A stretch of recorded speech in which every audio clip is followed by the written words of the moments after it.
Hey everyone, this is Shubham Dashura, and in this video I'm going to be trying to teach a very important topic from nuclear magnetic spectroscopy, that is chemical shift.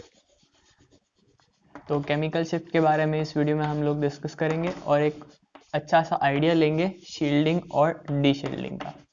ठीक है, तो ये सारी रामायण, महाभारत, महामृत्युंजय, Sundarkand of chemistry जो है वो कहाँ से स्टार्ट होती है? वो स्टार्ट होती है भाई साहब एटम के स्ट्रक्चर से। ठीक है, एटम का स्ट्रक्चर हमको पता है, सेंटर में न्यूक्लियस होता है और इलेक्ट्रॉन जो है वो इसके आसपास रिवॉल्व करता है। ठीक है, अब सपोज करो कि मेरे पास कोई भी कंपाउंड है, सपोज करो मेरे पास मिथेनॉल है।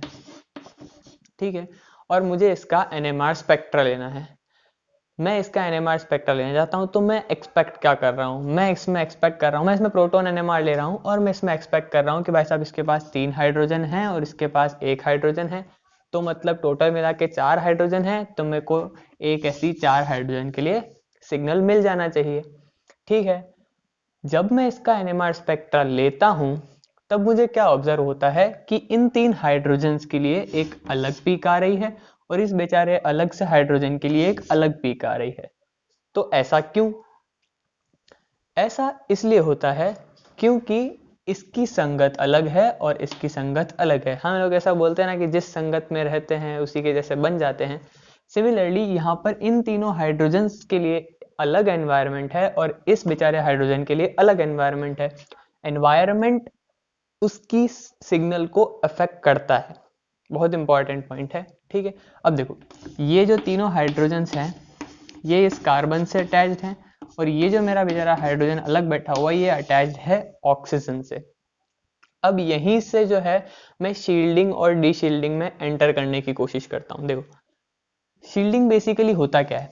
ये हाइड्रोजन है, ये है तो एक एटम जो कि इस कार्बन से अटैच है। इसका स्ट्रक्चर कैसा होगा? इसका स्ट्रक्चर कुछ इस प्रकार से होगा, सेंटर में न्यूक्लियस होगा और यहाँ पर इलेक्ट्रॉन होगा जो इसने यहाँ पर रखा हुआ है, शेयरिंग से कार्बन से बॉन्ड बनाया हुआ है। ठीक है, जब मैं इसके ऊपर इसको मतलब स्पेक्ट्रोमीटर में डालता हूँ और जो पूरी प्रोसेस है NMR की स्टार्ट होती है, उसमें होता क्या है?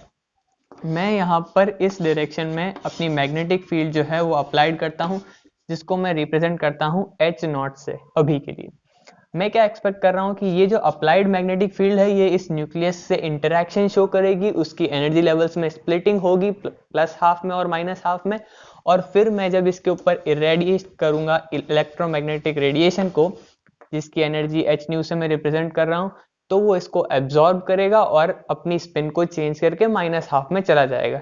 ठीक है, मैं ऐसा एक्सपेक्ट कर रहा हूँ, बट एक्चुअल में होता क्या है कि ये जो मैंने H0 अप्लाई करी है ये सारी की सारी मैग्नेटिक फील्ड इस न्यूक्लियस के पास नहीं जाती है। क्यों? क्योंकि ये जो मेरा बेचारा इलेक्ट्रॉन है ना, ये इसको शील्ड कर रहा है। कैप्टन अमेरिका की शील्ड होती है ना, ऐसे वो अपने को न्यूक्लियस को बचा रहा है इस मैग्नेटिक फील्ड से। कैसे बचा रहा है? वो एक अपोजिट डायरेक्शन में मैग्नेटिक फील्ड क्रिएट कर रहा है, जिसको मैं बोल रहा हूं H इंड्यूस्ड। ठीक है, मतलब कि मेरे पास जो टोटल मैग्नेटिक फील्ड थी उससे कुछ मैग्नेटिक फील्ड कम होके इस न्यूक्लियस के पास पहुंच रही है, और जो न्यूक्लियस मैग्नेटिक फील्ड को मतलब जिस मैग्नेटिक फील्ड को ये मेरा न्यूक्लियस फील कर रहा है उसको मैं रिप्रेजेंट कर रहा हूं H इफेक्टिव से। तो H इफेक्टिव क्लियरली मुझे यहां से क्या निकल के आ जाएगा? H effective is equal to H0 minus H induced. ठीक है, जितना ज्यादा मैग्नेटिक फील्ड इलेक्ट्रॉन के अंदर इंड्यूस होगा, इलेक्ट्रॉन क्रिएट करेगा, उतना ही ज्यादा इसको रिपल्शन मिलेगा, इस मैग्नेटिक फील्ड को कम कर देगा और फिर उतना ही कम मैग्नेटिक फील्ड जो है वो मेरा न्यूक्लियस के पास पहुंचेगा। ठीक है, अब यहां से एक बहुत मस्त वाला ऑब्जर्वेशन निकल के आ सकता है, ध्यान से देखना। ये जो इलेक्ट्रॉन है ये जितने ज्यादा होंगे उतना ही ज्यादा यहाँ पर H इंड्यूस होगा और उतना ही कम इसकी मैग्नेटिक फील्ड न्यूक्लियस को फील होगी, उतनी ही कम इसके अंदर जो है डेल्टा E बनेगा, उतना ही कम उसके अंदर स्प्लिटिंग होगी और उतनी ही कम जो है मेरी फ्रीक्वेंसी होगी एब्जॉर्प्शन की। कहने का तात्पर्य क्या है? कहने का तात्पर्य ये है कि इलेक्ट्रॉन डेंसिटी जैसे जैसे इंक्रीज होती है H इफेक्टिव वैसे वैसे डिक्रीज होता है, delta E energy gap between the nuclear energy levels, जिनको मैं यहाँ पर प्लस हाफ और माइनस हाफ से रिप्रेजेंट कर रहा हूँ, क्योंकि मैं यहाँ पर प्रोटॉन एनएमआर की बात कर रहा हूँ और हाइड्रोजन एटम को कंसिडर कर रहा हूँ, ठीक है। वैसे वैसे ये मेरा डेल्टा ई कम होता है, क्योंकि मैग्नेटिक फील्ड पे ही डिपेंड करता है। ये डेल्टा ई मैग्नेटिक फील्ड के कारण ही इसकी एनर्जी लेवल्स में स्प्लिटिंग होती है, वरना ये दोनों डीजेनरेट रहते हैं। जैसे जैसे डेल्टा ई कम होगा वैसे वैसे मेरा न्यू एब्जॉर्प्शन भी कम होगा।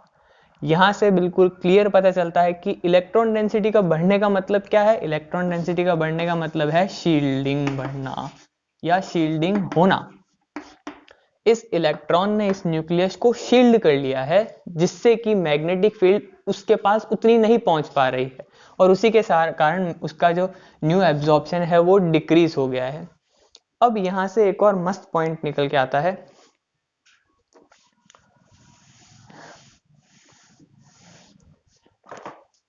यहाँ पर शील्डिंग,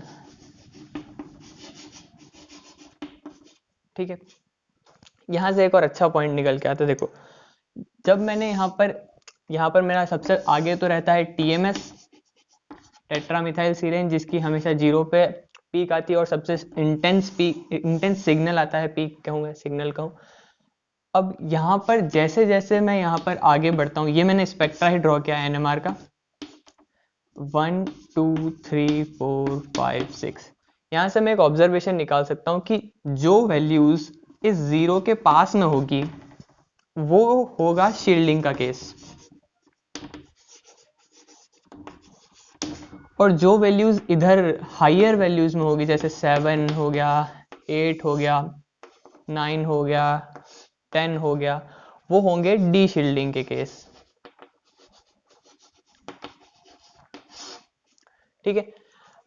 सपोज करो कि मेरे पास, अभी मैंने जैसा एग्जांपल लिया था CH3OH का, इन 3 हाइड्रोजन्स के लिए एक पीक आएगी और इस हाइड्रोजन के लिए एक पीक आएगी। मुझे कैसे पता चलेगा कि कौन सी पीक 0 के पास आएगी? ध्यान से देखना, ये ऑक्सीजन जो है ये बहुत ही ज्यादा इलेक्ट्रोनेगेटिव है, हाइड्रोजन के ऊपर इलेक्ट्रॉन डेंसिटी कम कर देगा।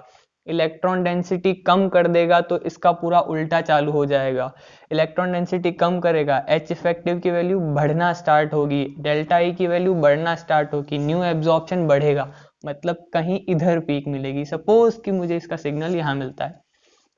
CH3 के अंदर क्या हो रहा है? CH3 के अंदर, क्योंकि यहाँ पर कोई ज्यादा इलेक्ट्रोनेगेटिव एटम नहीं बैठा हुआ, इसका मतलब इसकी फ्रीक्वेंसी कम ही रहेगी।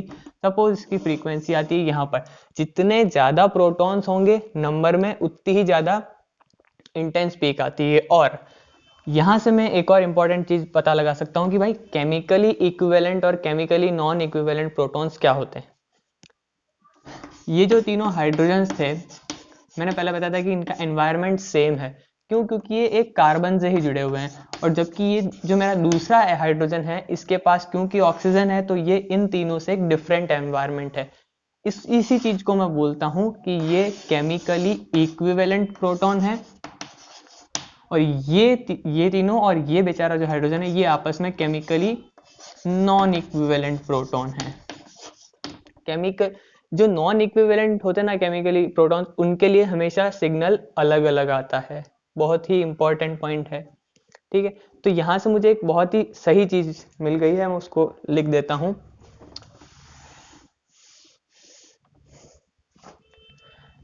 जैसे जैसे शील्डिंग बढ़ेगी, या फिर तो मैं कहता हूं कि जैसे जैसे इलेक्ट्रॉन डेंसिटी बढ़ेगी, शील्डिंग बढ़ेगी, डेल्टा ई कम होगा, न्यू एब्जॉर्प्शन कम होगा, मतलब कि फ्रीक्वेंसी नियर टू 0 मिलेगी। जैसे जैसे इलेक्ट्रॉन डेंसिटी कम होगी, डी शील्डिंग बढ़ेगी, डेल्टा ई ज्यादा होगा, न्यू एब्जॉर्प्शन बढ़ेगा नियर टू 10।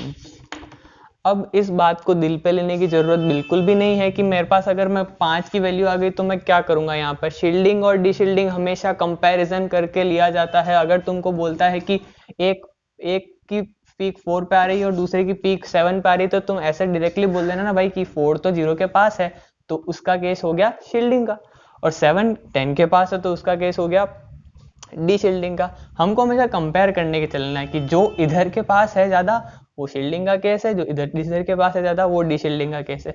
इस सारी चीज़ में मेरी केमिकल शिफ्ट कहाँ है?